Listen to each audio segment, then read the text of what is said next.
हर रोज की तरह अमीरचंद जी अपने शाम के सैर सपाटे से लौट आए थे। वह अपने जूते उतार ही रहे थे कि बहू ने कहा, बाबूजी आज हम पार्टी में जा रहे हैं, हम वहीं से खा कर आएंगे। आज रात के खाने में आप क्या खाएंगे बताइए। अमीरचंद जी सोचने लगे कि आज तो रविवार नहीं है और न ही किसी की शादी है, जरूर किसी पार्टी में जा रहे होंगे। छोड़ो मुझे क्या करना है इस उम्र में। अपने विचारों पर काबू करते हुए अमीरचंद जी बोले, ऐसा करो बेटा, मेरे लिए 2 रोटियां बना दो, दूध के साथ रोटियां ही खा लूंगा। बहू तुरंत बोल उठी, बाबूजी सुबह ही जो बनाई थीं उनमें से 2 रोटियां अभी भी बची हुई हैं, अगर आप वही खा लेंगे तो ठीक रहता, इससे रोटियां फेंकनी भी नहीं पड़ेंगी। अमीरचंद जी सोचने लगे कि सुबह की रोटियां खाई तो गैस हो जाएगा। सुबह भी बहू ने मसाले वाली सब्जी ही बनाई थी, जिसके चलते अभी भी खट्टी डकारें आ रही हैं, और इस उम्र में पेट को संभालना मतलब किसी बिगड़े हुए बच्चे को संभालने से ज्यादा कठिन काम। बाबूजी बहू से बोले, नहीं बेटा, इस उम्र में सुबह की रोटियां नहीं खा सकता। तुम्हें थोड़ी तकलीफ जरूर होगी, लेकिन मेरे लिए 2 ताजी रोटियां बना देती तो अच्छा होता। बहू को बहुत गुस्सा आया। वो गुस्से में ही बड़बड़ाते हुए उठी, अब 2 रोटियां बनाओ या 10, काम तो उतना ही बढ़ेगा। आटा गूंथो, रोटियां बनाओ, किचन और बर्तन साफ करो। इन्हें क्या है, इन्हें सिर्फ ऑर्डर देना है, काम तो मुझे करना पड़ता है ना। बस दिन रात इनकी ही सेवा करती रहो। बहू के बोल अमीरचंद जी के दिल पर खंजर की तरह चुभ रहे थे। हे भगवान, सिर्फ 2 रोटियां बनाने में इतनी तकलीफ। मैंने कोई 5 पकवान तो मांगे नहीं थे। उन्हें बहुत गुस्सा आ गया, लेकिन गुस्सा वहां किया जाता है जहां कोई सुनने वाला हो। उन्होंने अपना गुस्सा निगल लिया। अब तो उन्हें जितनी जल्दी गुस्सा आता था उससे जल्दी चला भी जाता था।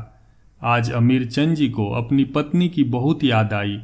बिमला के जीते जी उनको कभी बासी रोटी खाने की नौबत नहीं आई थी।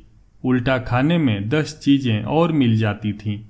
खाने के साथ मीठा, पापड़, अचार, दही, सलाद और पता नहीं क्या क्या। बहू की बातें सुनकर अमीरचंद जी को बहुत बुरा लग रहा था। रहने दो बहू, मैं सुबह की रोटी ही खा लूंगा।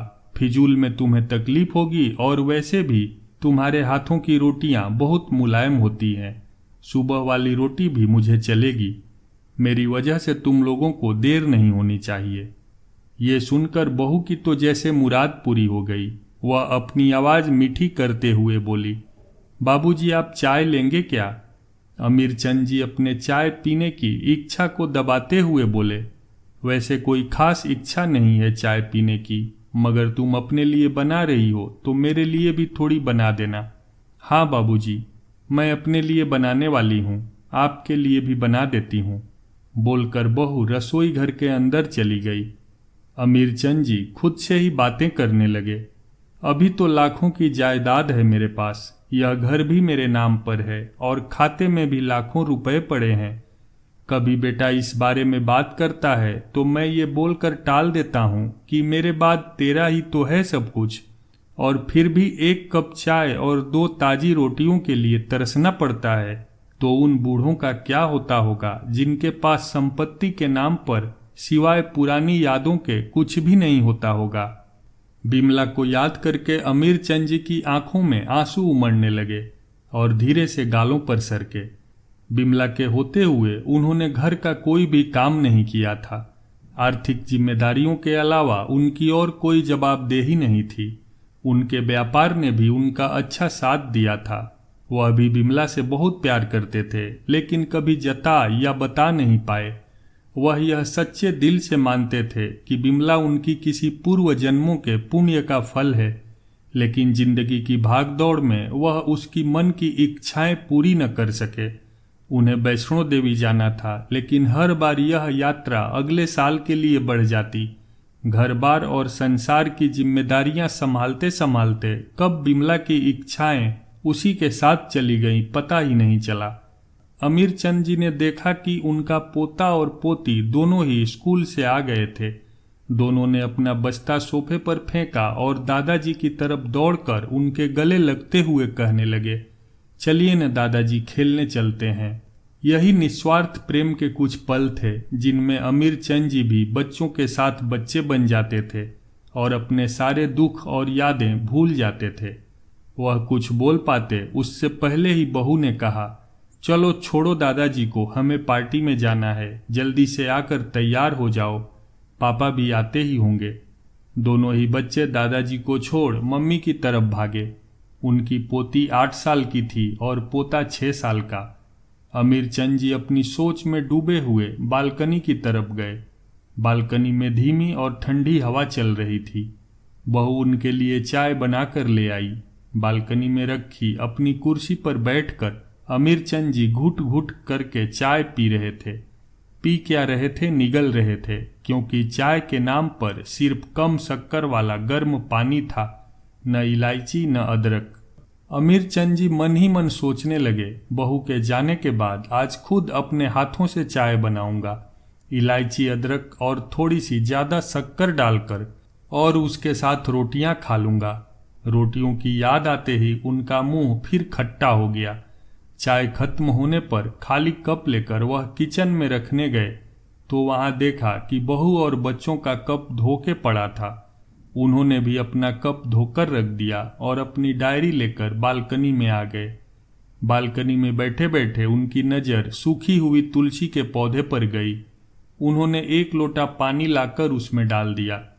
कुछ मिनटों बाद ध्यान से देखने पर उन्हें पता चला कि सूखे हुए तुलसी के पौधे में कई कुपले जैसे मुस्कुरा रहे हों। तभी उन्हें याद आया कि बिमला हर सुबह तुलसी को पानी और शाम को दिया दिखाती थी।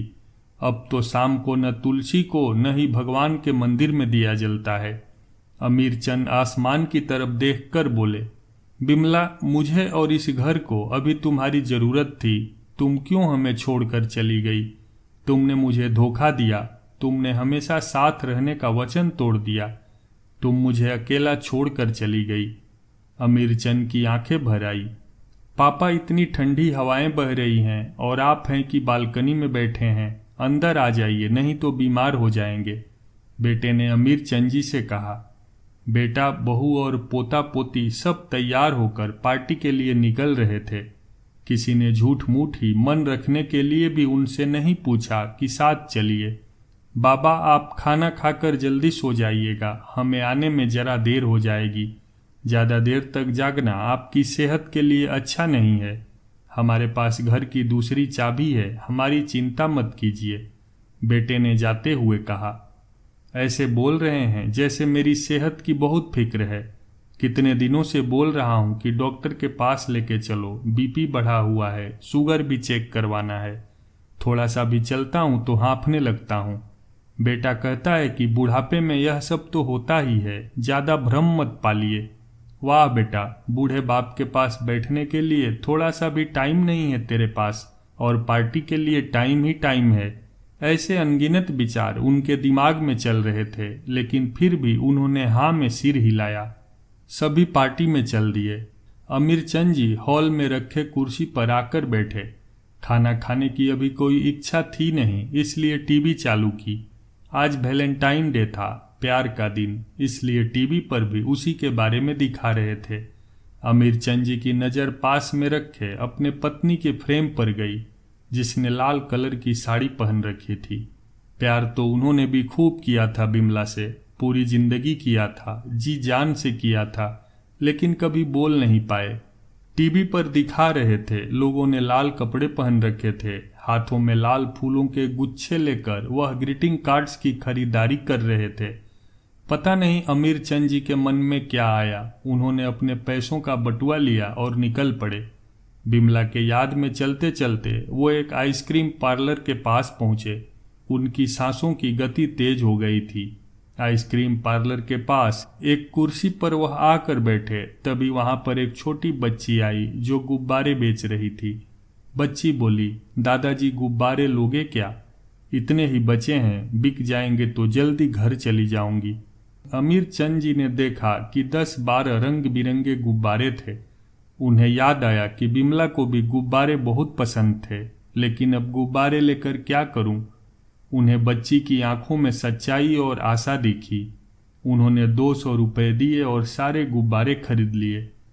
उन्हें फिर से बिमला की याद आई, क्योंकि वह भी घर से निकलते समय हमेशा थोड़े एक्स्ट्रा पैसे लेकर निकलती थी और किसी न किसी ज़रूरतमंद की मदद किया करती थी। कभी वो टोकते तो वह कहती, हमें भगवान ने लेने वालों के नहीं देने वालों की लाइन में खड़ा किया है। थोड़े से रुपयों के बदले में लाखों की दुआएं मिलती है, तो मुझे टोका मत कीजिए। आंखों में आंसुओं के साथ अमीर चंद जी चलते हुए रास्ते के बीचों बीच आ गए। उन्होंने आसमान की तरफ देखा, अपने हाथों में पकड़े गुब्बारे आसमान में छोड़ दिए और चिल्ला कर बोले, बिमला, मैं तुमसे बहुत प्यार करता हूँ। उनके सांसों की गति बढ़ गई, उनका शरीर लड़खड़ाया और जमीन पर धड़ से गिर पड़े। आसपास के लोगों को कुछ भी पता चल पाए उससे पहले ही अमीर चंद जी ने इस मोह माया की दुनिया को अलविदा कह दिया। मित्रों, कैसी लगी कहानी कमेंट में ज़रूर बताएं। वीडियो को लाइक करके चैनल को सब्सक्राइब भी करें।